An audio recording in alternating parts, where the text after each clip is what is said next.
Sir, இப்ப கடந்த காலங்களை காட்டிலும் திமுகவோட எதிர்ப்பு நிலைப்பாடுல நீங்க ரொம்ப தீவிரமா இருக்கீங்க. டிடிவி ஆகட்டும், ஓபிஎஸ் ஆகட்டும், அவங்களாம் கூட கொஞ்சம் விமர்சனங்களை முறையாக இது வைக்கிறாங்க. நீங்க ரொம்ப கடுமையா வைக்கிறீங்க. என்ன காரணம் சார்?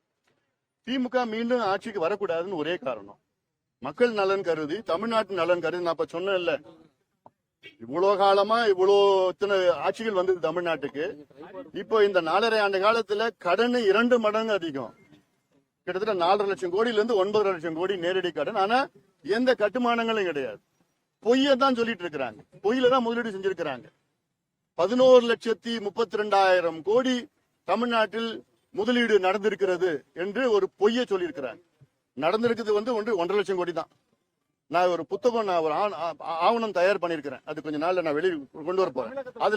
அதுல எல்லாமே வரப்போகுது. அதுல ஏன்னா எது பார்த்தாலும் பொய்ய. நாங்க வந்தா நீட்டு தேர்வு நாங்க உடனே ஒரே வாரத்துல நாங்க கையெழுத்து போட்டு ஒழிச்சிடுவோம் சொன்னாங்க. நாங்க மாதம் கரண்ட் பில் எடுப்போம்னு சொன்னாங்க. நாங்க 100 நாள் 150 நாள் 100 நாள் வேலை வாய்ப்பு திட்டத்தை கொடுப்போம்னு சொன்னாங்க. எவ்வளவு நாள் திரும்ப கிடைச்சிருக்கு? இன்னி வரைக்கும் 10 நாள் தான் கிடைச்சிருக்கு. அதுவும் 85 லட்சம் பேர் பதிவு பண்ணிருக்கிறாங்க. 45 லட்சம் பேருக்கு தான் 10 நாள் வேலை கிடைச்சிருக்கு, இன்னைக்கு வரைக்கும் கிடைச்சிருக்குது. ஆக ஒவ்வொரு நாங்க அரசு ஊழியர்களுக்கு 5 லட்சம் அரசு ஊழியர்களுக்கு புதிய வேலை வாய்ப்பை உருவாக்குவோம். பழைய ஓய்வூதியத்தை நாங்க கொடுப்போம், மீண்டும் கொண்டு வருவோம். இப்படி எல்லாம் பொய்யே சொல்லி ஆட்சிக்கு வந்து திமுக நிர்வாகம் செய்வதற்கு தகுதியற்றவர்கள். அதனாலதான் நாங்க மக்கள் நலன் கருதி. ஏன்னா எதுக்கு எடுத்தாலும் ஊழல் தான்.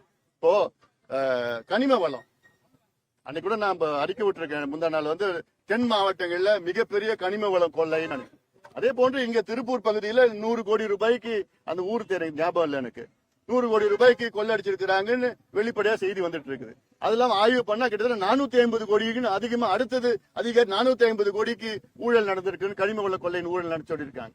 தென் மாவட்டத்தில் ஆயிரக்கணக்கான கோடி கனிம வள ஊழல் நடந்துட்டு இருக்கு. அது கேரளாவுக்கு எடுத்துட்டு போறாங்க. அரசுக்கு தெரிஞ்சுதான் இருக்குது.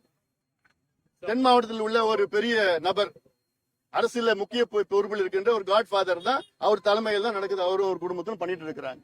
இது சிபிஐ என்கொயரி தான் பண்ணணும். இப்போ திமுக பண்ணுவாங்களா? பண்ண போறது இல்ல.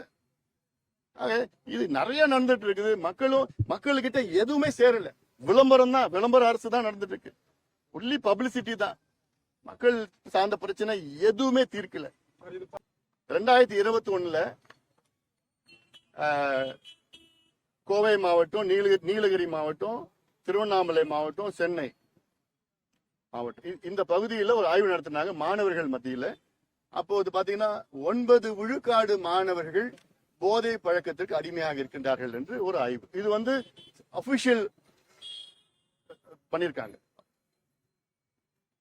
இன்னைக்கு அது 15 விழுக்காடா உயர்ந்திருக்கிறது.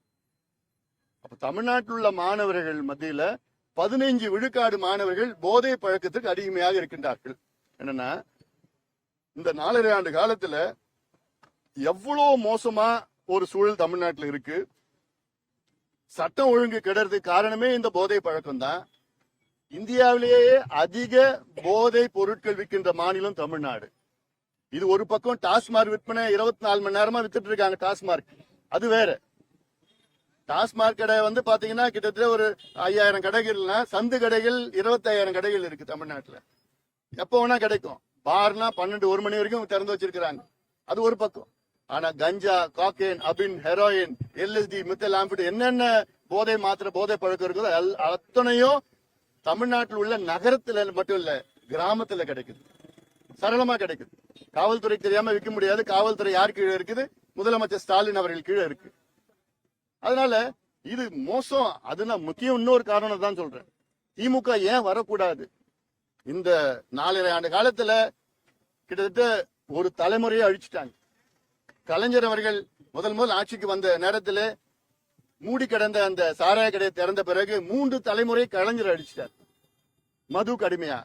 இவர் என்ன பண்ணிட்டார்? அதோட இன்னும் அதிகமா போயிட்டு போதை பழக்கத்தால் இப்ப மிகப்பெரிய ஒரு தலைமுறை, இப்ப இருக்கிற தலைமுறை, அவங்கள ஒட்டுமொத்தமா அடிச்சு முடிச்சிட்டார்.